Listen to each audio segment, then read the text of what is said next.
নারীরা অভাব নিয়ে বাঁচতে পারে কিন্তু অবহেলা নিয়ে বাঁচতে পারে না।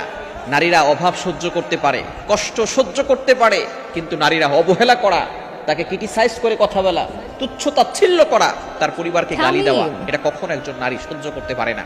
প্রতিটি স্বামীর দায়িত্ব হচ্ছে স্ত্রীকে অবহেলা না করা, স্ত্রীকে রেসপেক্ট করা, সম্মান করা, তার সাথে সুন্দর করে কথা বলা, তার পরিবারকে সম্মান করা। আপনি তাকে বিয়ে করে নিয়ে এসেছেন আর তার পরিবারের সাথে সে সম্পর্ক ছিন্ন করবে, বিষয়টা এমন নয়। আজকে আপনি যাকে বিয়ে করে নিয়ে এসেছেন, একদিন আপনার মেয়ে হবে, তাকেও বিয়ে দিবেন। যদি আজকে আপনি আপনার স্ত্রীর সাথে এমন ব্যবহার করেন, ওই আপনার মেয়েটার সাথেও তার জামাই সেরকম ব্যবহার করবে।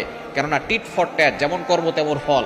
আপনি যতটুকু ভালো কাজ করবেন ততটুকু ভালো পাবেন, যতটুকু খারাপ করবেন ততটুকু আপনি খারাপ পাবেন। সুতরাং যতটুকু পানিতে নামবেন ততটুকু আপনি ভিজবেন।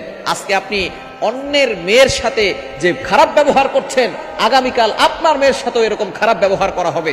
এজন্য অবশ্যই আপনি আপনার নিজের মেয়ের দরদ বুঝেন, কিন্তু অন্য বাবার মেয়ের দরদটা আপনি বুঝেন না। আল্লাহর কাঠগড়ায় কিন্তু আপনাকে জবাবদিহি করতে হবে।